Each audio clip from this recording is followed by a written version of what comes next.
The stars outside the ship flickered like 1,000 tiny candles, a reminder of just how small they were in the grand scheme of the universe. Inside the main command center of the HMS Vanguard, Captain Lyra Winters squinted at the holographic map floating before her. It was supposed to be a routine mission, surveying a newly discovered planet, gathering data for the intergalactic archive, and getting back home in time for a much-needed rest. But something wasn't right. "Everything looks fine," Lyra muttered to herself, still scanning the data. She had done this kind of mission hundreds of times. She knew the risks: unpredictable atmospheres, dangerous wildlife, hostile species, and sometimes, even an alien relic or two. It was all part of the job. But this felt different. Beside her, Lieutenant Leo Hartley paced back and forth, his boots making soft clacking sounds on the metal floor. He wasn't looking at the data screens. His focus was entirely on the view outside, the swirling nebula clouds that had swallowed the ship whole after they entered the system. Even the most seasoned pilots couldn't shake the feeling of dread that came with that thick, oppressive silence that only space could bring. "Something's off," Leo said, his voice low, almost to himself. Lyra sighed, pushing away from the console. "You're always saying that.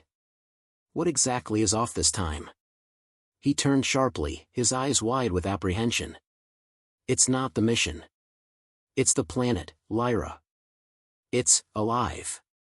A chill ran through Lyra's spine as she stared at the screen showing the planet's surface. What had appeared to be a lush green world on their scanners now looked unnatural. There was no sign of typical flora or fauna, just rolling waves of something almost organic but not quite, a strange mix of material that didn't belong in any biological classification. Her fingers hovered over the controls as the unease crept in. "Alive? Leo, that's not possible. It's just a planet, a typical discovery," she said, her voice more uncertain than she intended. They had mapped countless planets.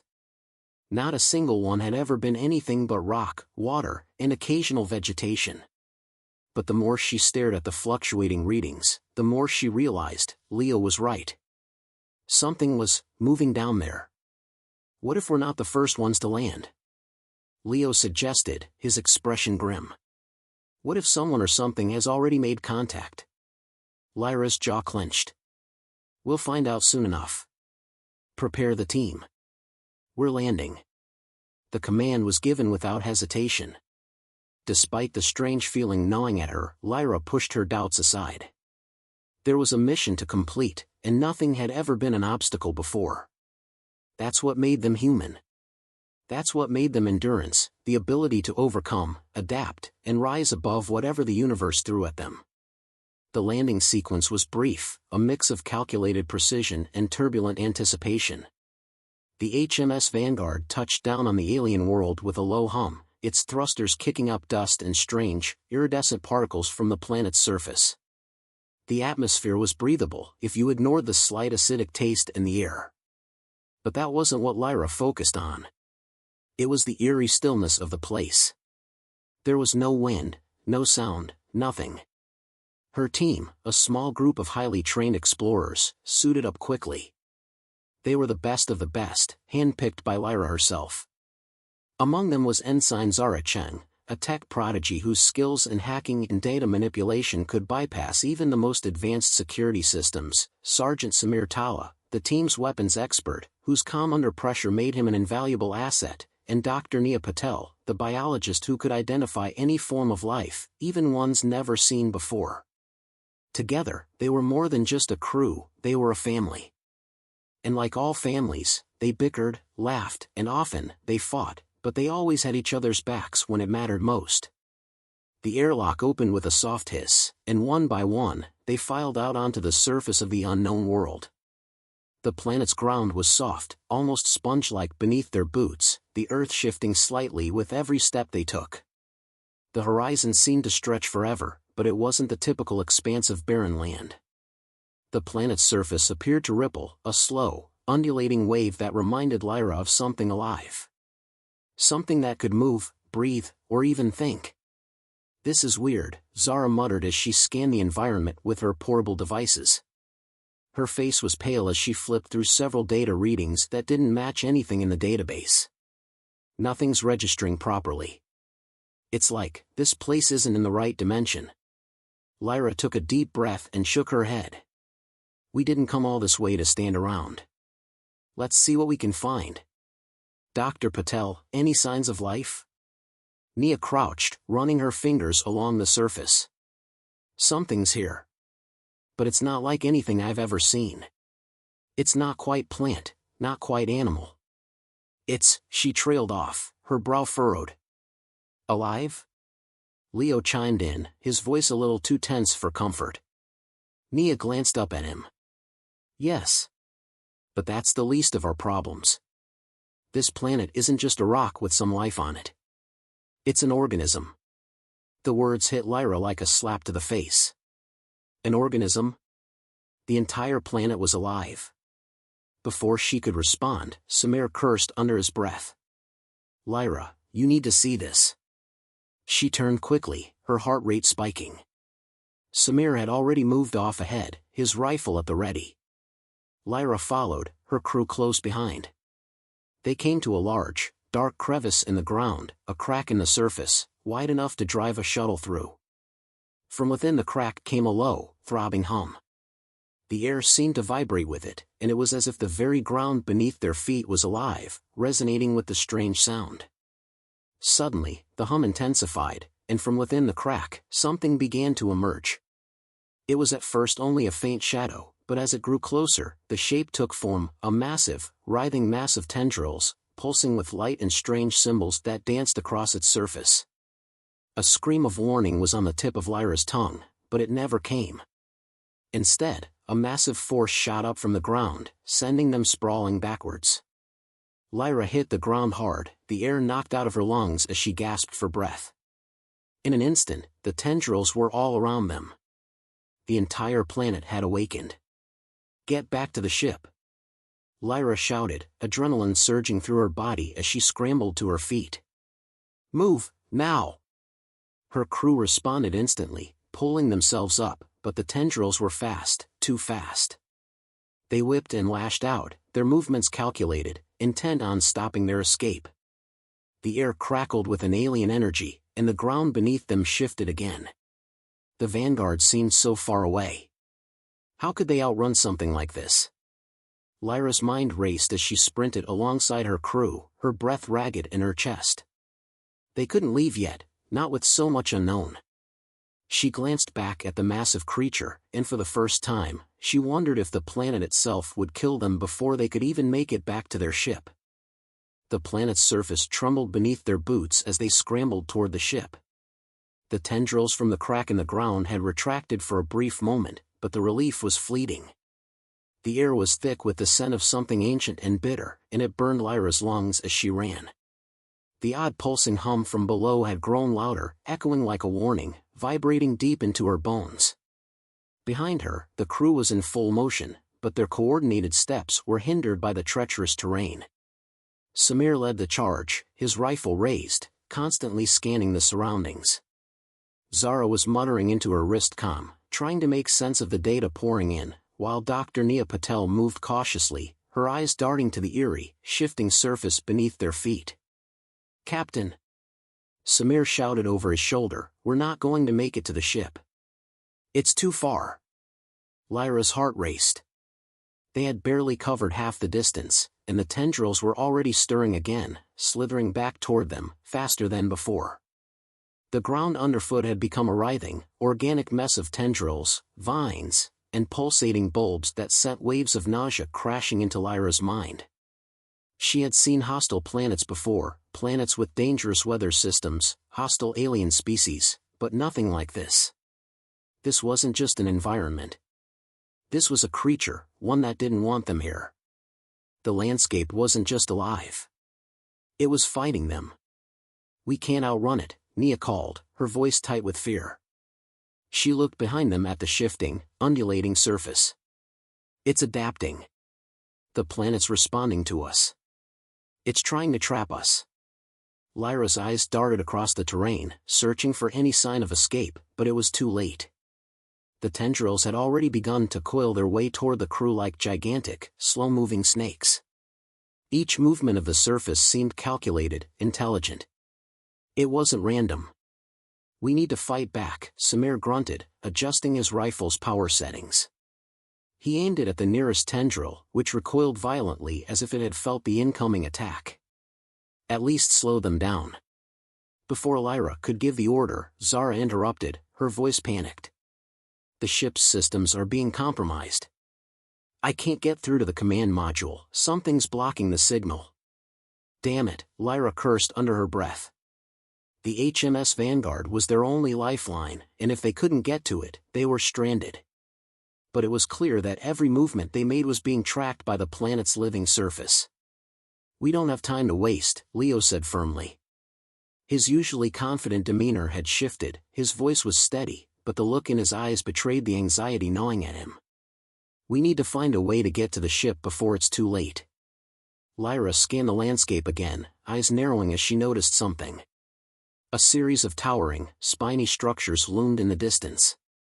They resembled massive, twisted trees, with jagged limbs that seemed to claw at the sky, but their shape was wrong. Their smooth, alien texture shimmered with strange, pulsating light. The structures were unnatural, just like the planet itself. "Head for those structures," Lyra shouted. "We'll find cover there." "Move!" They had no choice. The creatures beneath the ground were fast closing in on them, and the planet's surface itself seemed to swell and pulse, growing more aggressive with each passing second. It wasn't simply hostile, it was aware of them. The crew adjusted their pace, darting toward the towering structures. But as they ran, the ground gave way beneath them. A deep, booming roar erupted from the planet's surface, and the earth beneath their feet cracked open, sending them plummeting into a deep chasm. Lyra's stomach lurched as the world tilted sideways.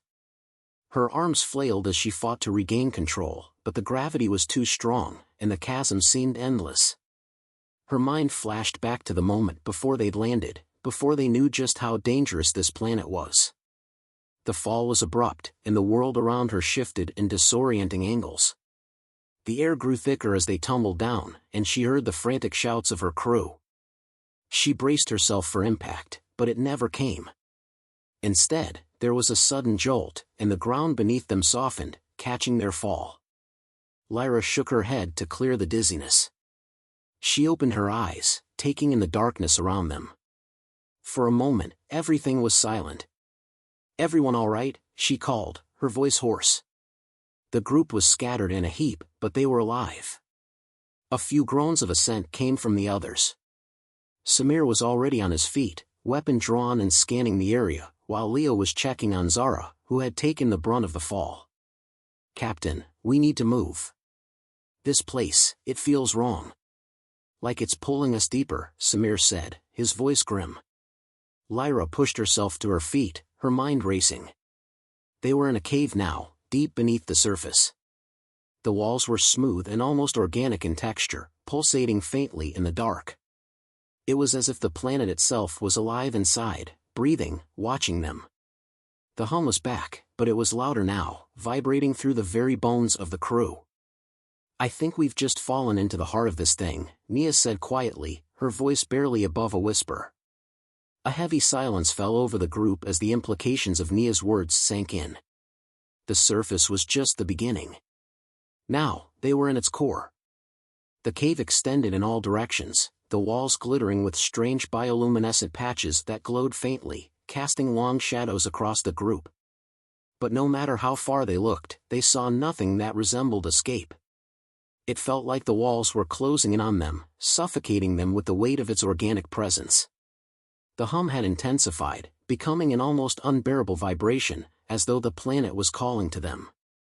"We can't stay here," Lyra muttered. "We need to get back to the ship. Now." Zara scrambled to her feet, clutching her device. "I don't think the ship is going anywhere, Captain. There's something in the atmosphere, some kind of interference. It's not just the ground, the whole planet is blocking our communications. We're cut off." Samir swore under his breath. "That's just perfect." Lyra clenched her fists, her mind racing. She had led them here. She had been so confident that they could handle whatever the universe threw at them. But now, it wasn't just a mission. This was survival. Before she could respond, the ground trembled again, and with it, a deep, guttural roar that echoed through the cave. The walls seemed to pulse with it. The hum had turned into a chorus of noise that rattled their teeth, and the air began to shimmer with an unnatural heat. Then, the first of the tendrils appeared. The ground shook violently, sending tremors through the dark, cavernous space. Lyra's heart pounded in her chest as the low, guttural roar echoed around them, reverberating through the walls. The cave seemed to pulse with a life of its own, the rhythmic vibrations growing stronger, like the slow, steady beat of an ancient heart. Every inch of the cavern felt like it was alive, watching them, anticipating their next move. Samir drew his weapon and motioned for everyone to fall back. The sharp click of his rifle charging filled the silence, but it was quickly drowned out by the low hum of the planet's strange energy. "Move!" Lyra barked, her voice cutting through the tension like a whip. She turned quickly, scanning the surroundings for an exit, but there was none. The cavern extended in every direction, an endless maze of smooth, organic walls that closed them in. The faint glow of bioluminescent fungus lit the space like eerie candles, casting unsettling shadows across their faces. The tendrils came next. They appeared from the ground, slowly at first, curling up through the cracks in the floor like a spider's legs emerging from a web. They were thick, covered in dark, slick scales that glistened in the dim light. Their movements were deliberate, intelligent, not like anything Lyra had seen before. They moved with purpose, as though they were aware of the crew's presence, aware of their fear. "We need to stop this thing, now!" Leo shouted over the growing noise. The tendrils were stretching upward, their reach expanding, filling the space around them. With a hiss, one of them lashed out, striking the wall just inches from Nia's face. The impact caused a ripple through the surface, and the cave trembled again. A deep, wet sound followed, as if the planet itself was exhaling. Lyra's instincts kicked in. Back to back. Protect each other. The crew formed a defensive line, weapons raised, but it was clear that they were outmatched. The tendrils moved too fast, their strength too overwhelming. For every strike they blocked or dodged, two more emerged, as if the planet itself was multiplying them, feeding them more power with every moment they stood their ground. "We can't keep this up," Nia gasped, ducking as another tendril shot past her and scraped her shoulder. She winced, but didn't slow. These things are everywhere. It's not just the ground, the whole planet is alive. Lyra's mind raced. They couldn't fight a living planet. It was too powerful, too unpredictable. The longer they stayed, the more they became part of its cycle. But there had to be something they could do. Something they had missed. She couldn't let her crew die here, not like this. "Zara," Lyra shouted, her eyes locked on the biologist. "Can you find a weakness? A way to stop them?" Zara was hunched over her device, her fingers flying across the keypad as she scrolled through data.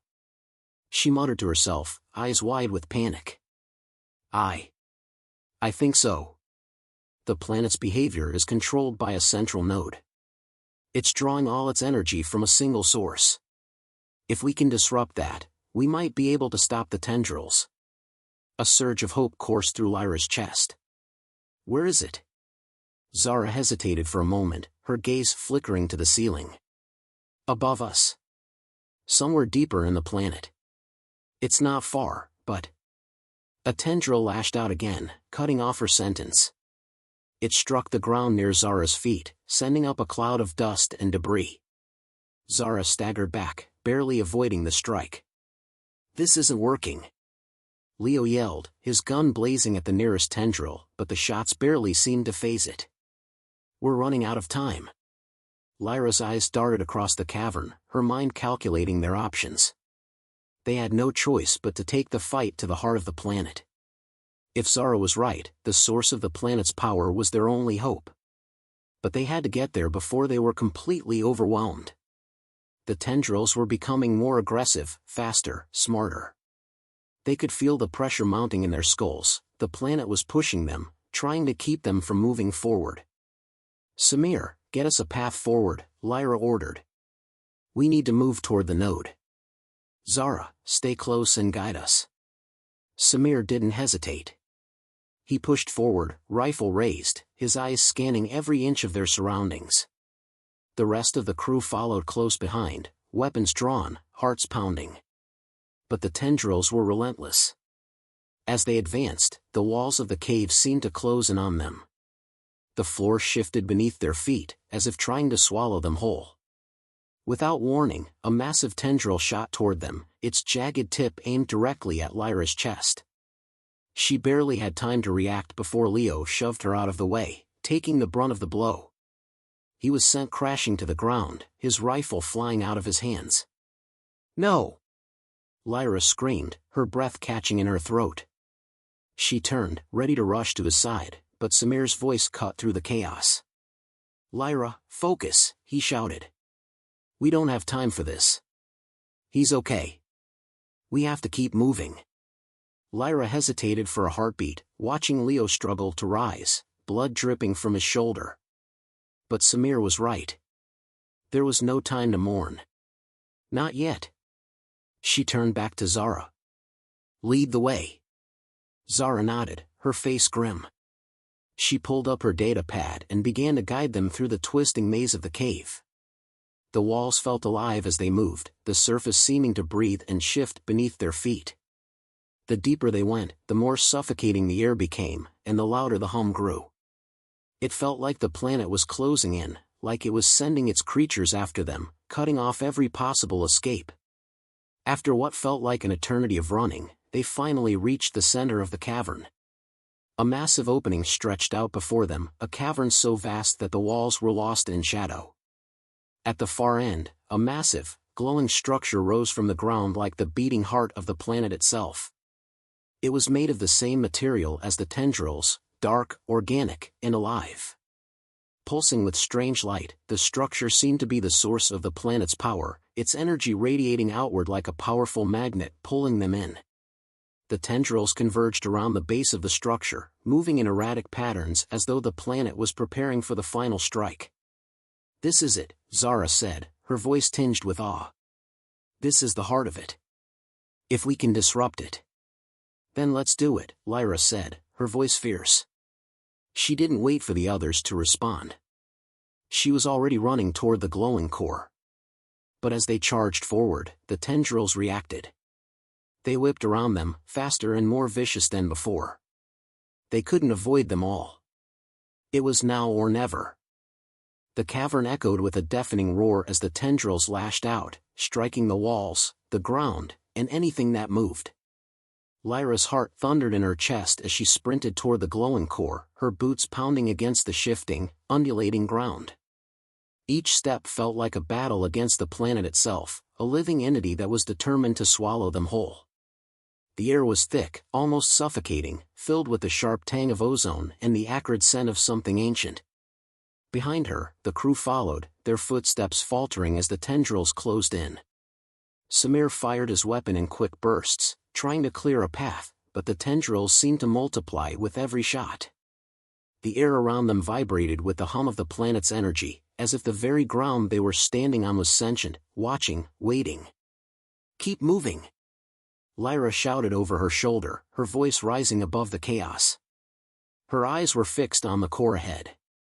The structure pulsed with an eerie, rhythmic light, like the heartbeat of the planet itself. If they could just reach it, if they could disrupt its power. But the tendrils were closing in faster than they could run. One lashed out toward Zara, who was bringing up the rear, and she only barely dodged, tumbling to the ground with a cry. "Zara!" Lyra yelled. Zara scrambled to her feet, her face pale with fear, but determination still burned in her eyes.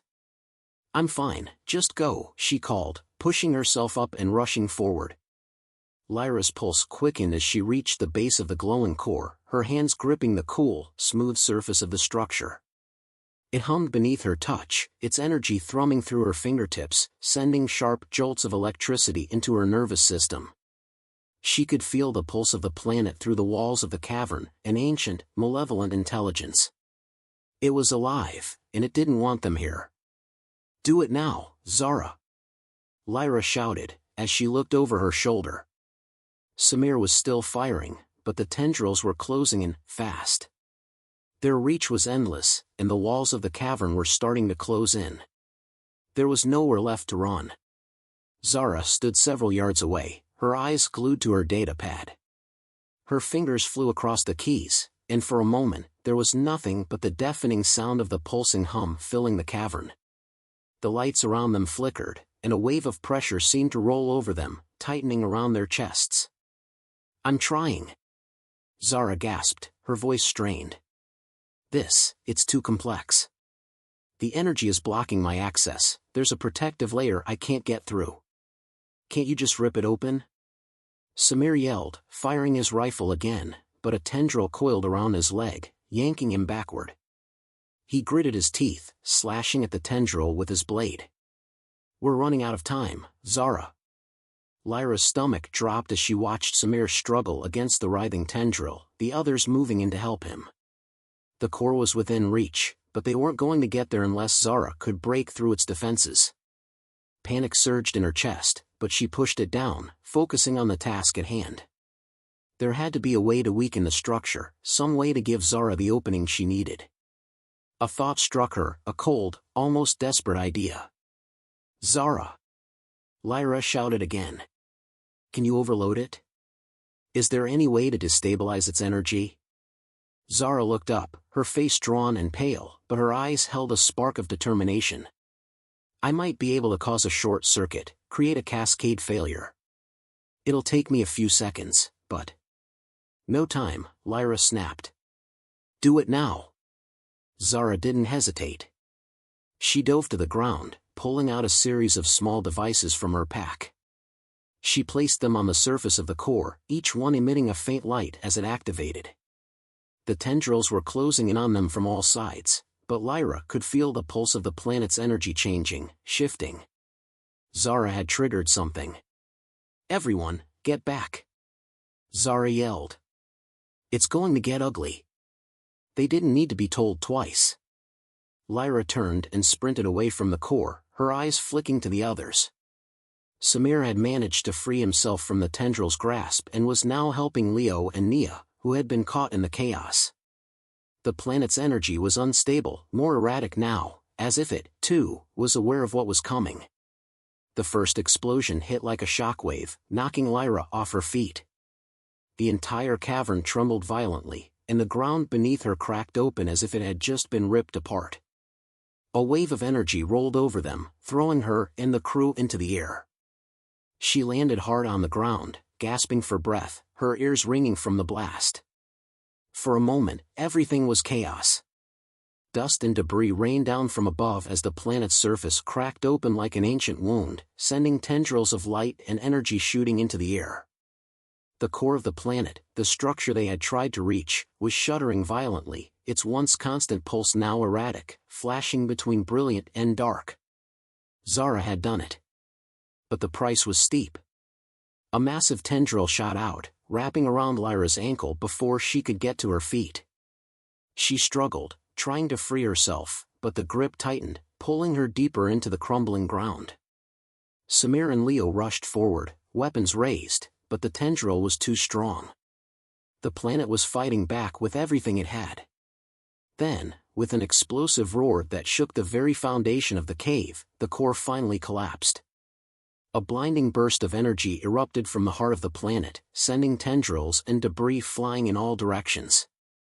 The entire cavern seemed to implode, collapsing in on itself as if the planet was trying to swallow them whole. The world went dark. Lyra felt herself being pulled from the ground as the tendril released its hold. She didn't know how, but she was being lifted, pulled away from the destruction. A burst of energy pushed her forward, and then, silence. She opened her eyes. The crew was scattered, but alive. The planet's pulse had stopped. The hum was gone. The once intelligent tendrils lay motionless on the ground, their power drained, their connection to the living planet severed. They had done it. Zara sat on the ground, her body exhausted but her eyes alight with triumph. It's done. Samir, still panting, gave a small chuckle, though his face was covered in dirt and sweat. That was way too close. Lyra could only nod, the weight of their survival sinking in. They were alive, barely, but alive. The planet that had once fought them was now silent, its power gone, its threats neutralized. We need to move, Lyra said, her voice steady now, though exhaustion threatened to take over. The Vanguard is still waiting for us. We don't have much time. As they gathered their things and made their way toward the exit, Lyra couldn't help but feel a deep sense of respect for her crew, for their resilience. They had faced the impossible and lived to tell the tale. Human endurance. That was what had saved them. And as they stumbled back toward the HMS Vanguard, Lyra realized something else. They hadn't just survived, they had triumphed. Against an entire planet. Against the impossible. And that would never be forgotten.